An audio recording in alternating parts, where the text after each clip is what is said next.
Hello, my name is Russell Myers. Welcome to Issues Unite. So, the Russia-Ukraine conflict is going to end, and I really expect that to happen rather soon at this point. Why do I say this? All right, first of all, let's take a look at the fact that Ukraine, not Russia, Ukraine, cut off one of the pipelines that delivers gas to Europe that goes through eastern Ukraine. There's another pipeline that goes through western Ukraine. They haven't cut that one off.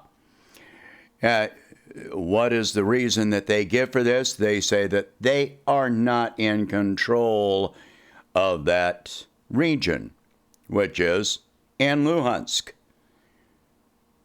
So basically, this is in western Donbass. You can call it eastern Ukraine, you can call it western Donbass, but it's the Donbass region of Ukraine.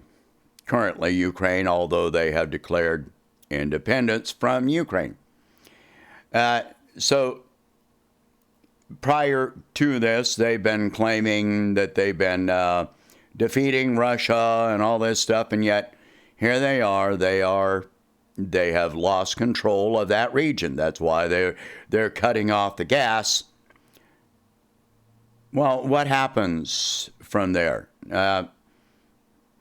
There's no indication that there's any risk to that gas being cut off otherwise without Ukraine doing so. Russia has been meeting all of their contractual obligations delivering gas to all countries. As long as they've been paid, there was another country that they cut off gas to because that country didn't pay. Well, if you don't pay your gas bill for your house, what's going to happen? They cut off the gas, right? This is nothing extraordinary. That's just the way things work.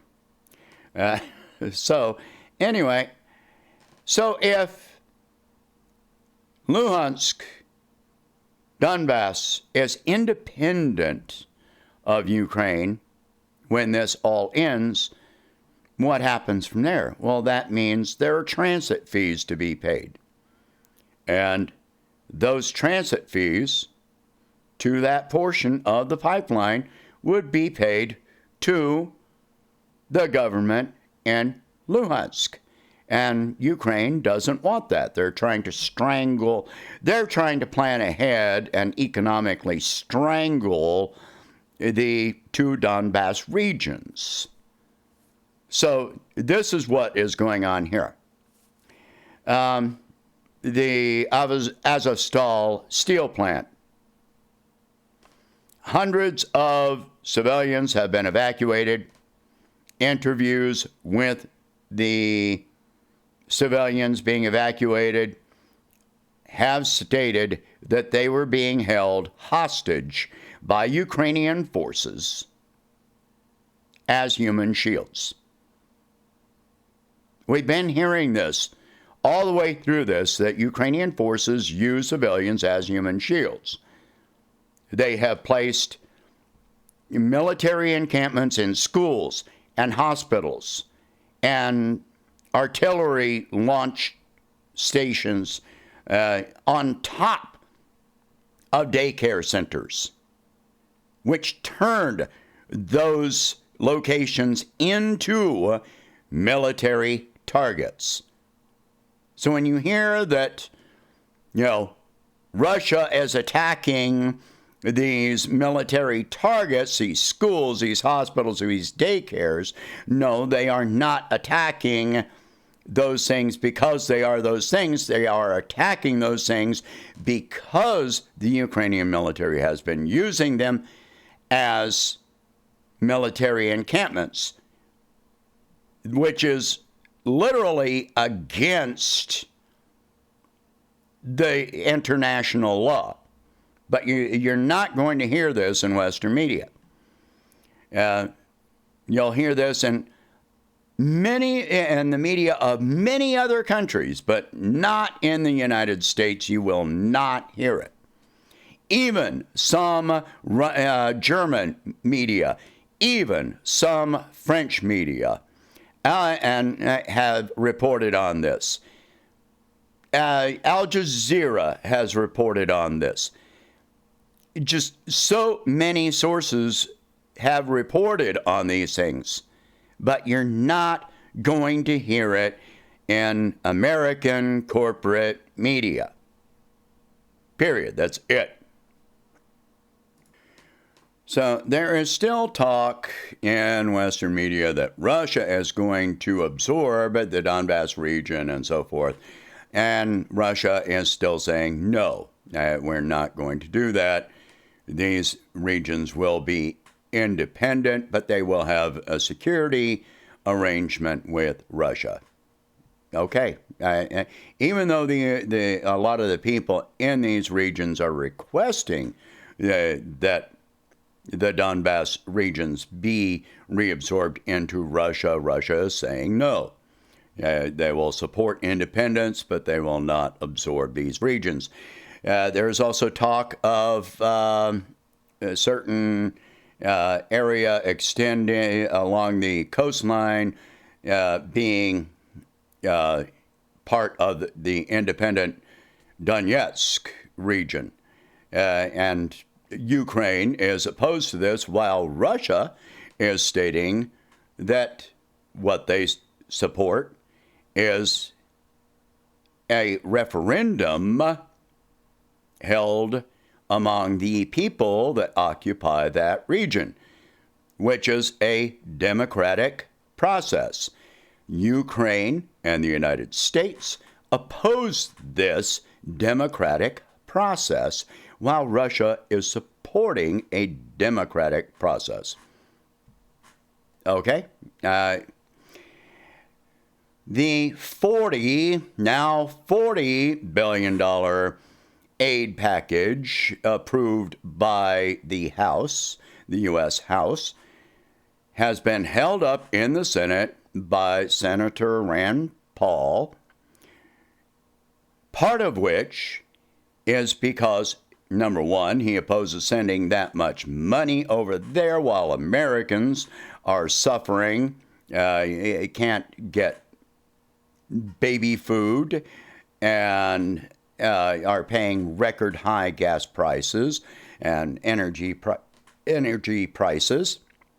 And he proposed adding language into this bill which would appoint an inspector general to examine where the money and where the weapons are going.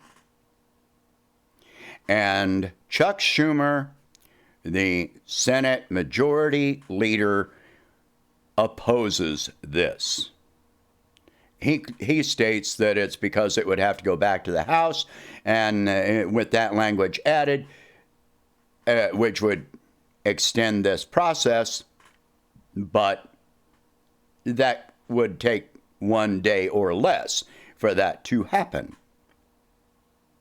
And they don't want an inspector general to be examining this. Vladimir Putin has said that these weapons going into Ukraine, we have no idea where they are actually going. They can be going into the hands of terrorists. Putin said this. The United States didn't say this. No Western media is going to talk about this. But this is an honest truth. When you don't know where those weapons are going. Of course, Putin has also said that the weapons convoys going into Ukraine are legitimate military targets. And I brought that up a long time ago. So as fast as weapons are entering Ukraine, they're being destroyed. But that doesn't matter. The longer this goes on, the more troops that Ukraine is losing. either by being killed or injured in battle, desertion, which many foreign fighters have been deserting, and the stories coming back are that they're sent into the front lines with inadequate weapons or protection, armor, etc. They're just sent there with as few as 10 bullets. Go fight on the front line. Yeah. Those foreign fighters are not staying. They're leaving out of there faster than they're coming in. And so are the Ukrainian troops. They're deserting in mass numbers. Or Ukrainian troops are being captured. So all of these weapons flowing into Ukraine, they serve no purpose. If you don't have troops who operate the weapons, then the weapons do no good. They're not going to operate themselves. Not yet, anyway. So the longer this goes on, Russia has not fully mobilized their military. As much as you keep hearing how Russia is being defeated, Russia has not mobilized their entire military. Only about a fourth of their military is involved in this. So it's not, none of this is true that you're hearing in Western media. All right, sanctions. Sanctions are not working. Most of Europe has agreed to buy gas from Russia in rubles. The Bloomberg announced the other day that the ruble is the best performing currency globally in 2022 in terms of growth. So, yeah, we are hearing a lot of things. Okay. Weapons manufacturers and, the Department of Defense has said that we have sent so many weapons into Ukraine that it has weakened the United States defense posture because we're short of weapons now. Of course, the weapons manufacturers are just trying to get bigger contracts. So that means you are paying for these weapons flowing into Ukraine not once but twice. Each weapon we pay for to be sent there, and then we pay for the replacement weapons to go into our armory. So you pay $80,000 for one bomb or missile once, and then you pay for the replacement. So you're paying $160,000 for that weapon. Are you okay with this? While your groceries are going up? World hunger is worsening. India just announced a suspension of wheat exports for their own food security. Earlier, Russia announced suspension of wheat and grain exports for their food security through June, at least. Although they just announced that they're having a bumper crop, a record crop this year. Ukraine is not able to export their wheat or grain. So what does all this mean? I've talked about this before, so I'm not going to go deep into that. But world hunger is going to get worse. And this is after last year, the UN announced that food inflation globally was at 30%. This cannot continue. How much more are we going to spend? Some Republicans are opposing the $40 billion being sent to Ukraine and talking about how Americans are suffering and the shortages of baby formula and so forth.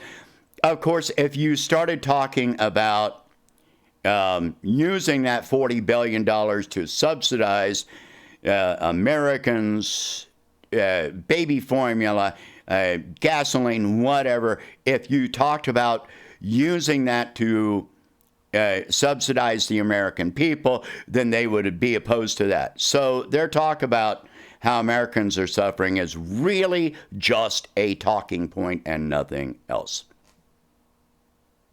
So this is going to end.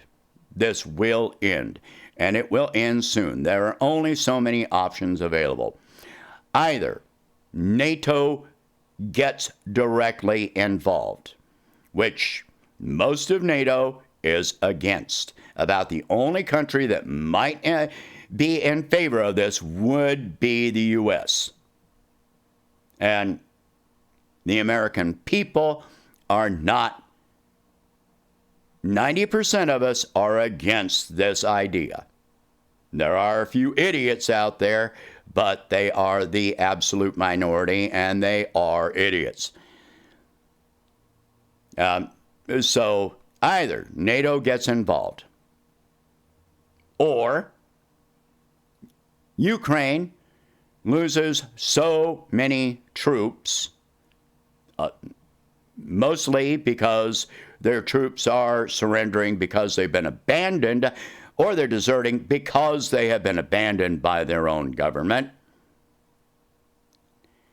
And, so either they lose so many troops that they can no longer function as a military force at all, which means they will be forced to sit down and have serious negotiations, which they have not done to this point.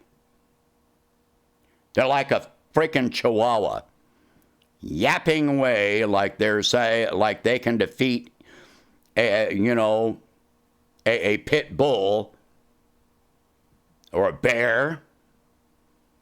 In this case, yapping at a bear, a chihuahua yapping at a bear. But sooner or later, they are going to have to sit down and negotiate. Understand, if Russia wanted to take Ukraine completely, they would have already. They would have within the first few days. You'll notice that Kiev is still intact. They say they fought back the Russians. Yeah, they would not have been fighting back the Russians if Russia just launched a couple of hypersonic missiles into Kiev to take out the government. Allegedly, Zelensky is still in Kiev. You take out the head of the government and you install your own government. If that was what Russia wanted to do, they would have done it already. Instead, they are still pushing for negotiations. Oh, one last thing. Russia, actually, there was a proposal that went through the UN Security Council. It was proposed by Mexico, endorsed by Russia, and it passed in less than a minute, which is that if a proposal goes before the UN Security Council and is vetoed, it goes before the UN General Assembly for a general vote within 10 days. This is good. This is democracy. I don't believe there should be a UN Security Council. It should all be the UN General Assembly, all of it. What is the purpose of the UN Security Council? That's 5 countries that freaking rule the world. So all countries should have an equal voice. I don't care how big your country is. I don't care how big your military is. All countries should have an equal voice. That is democracy, period. All right, share this video. Talk about these subjects. This is a lot to think about. So, as you know, oil has gone to $111 a barrel. How much more are we going to pay? We got food shortages. We got baby food shortages. This is not going to end. The stock market is falling. Where does it stop? The value of the dollar is going up, but that doesn't mean that you can buy more with it. So what that means is that fewer countries outside of the United States are able to afford to buy our products. That's what that means. A strong dollar is not such a great thing as you may believe. All right, so share this video. Talk about these subjects. If you can, please donate $1 a month or whatever you can afford to help expand the channel. And I will catch you in the next one. Thanks for watching. Have a good day.